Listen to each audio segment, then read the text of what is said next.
Accompagné d'une forte délégation, Mouri Kaba est arrivé dans la soirée de ce vendredi 3 avril 2026 dans la préfecture de Kankan.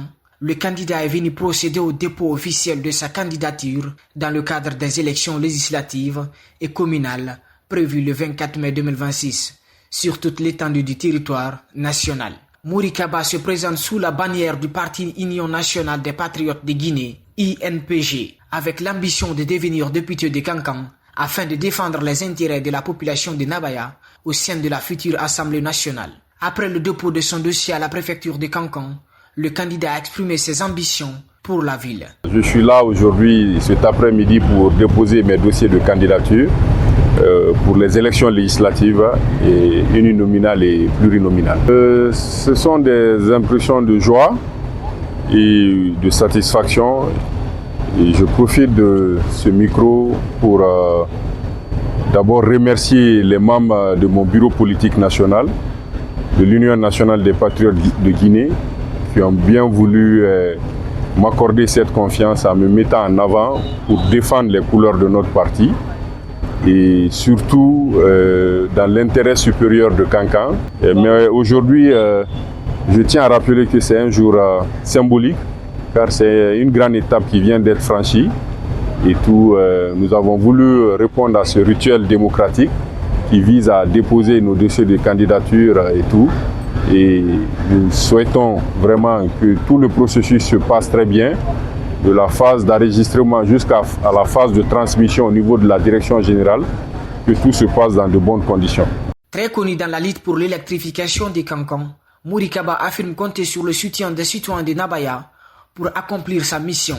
Il promet de défendre les intérêts de la population et de contribuer à l'amélioration de l'accès à l'électricité dans la ville de Kankan, une fois élu député. Ce problème d'électrification, je le suis, ça fait plusieurs années.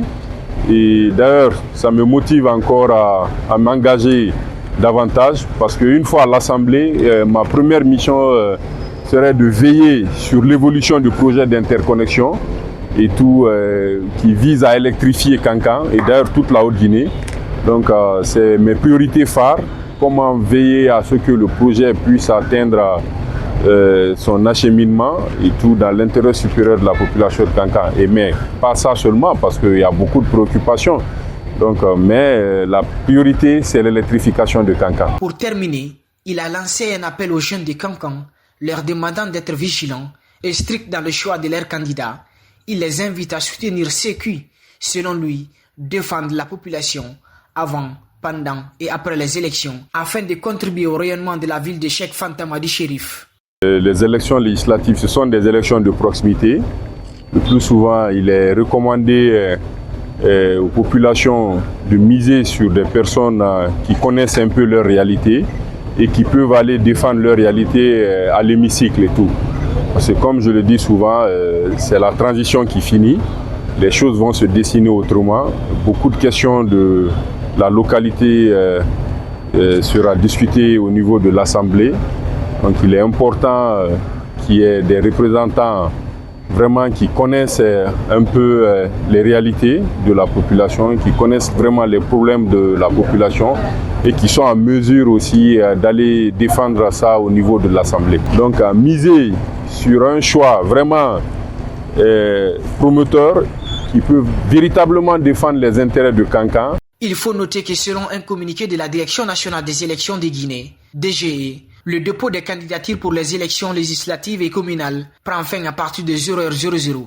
Cependant, dans la ville de Kankan, la mobilisation autour du dépôt des candidatures reste relativement calme. Une situation qui soulève des interrogations. S'agit-il d'un manque de moyens ou d'une crainte d'échec anticipé?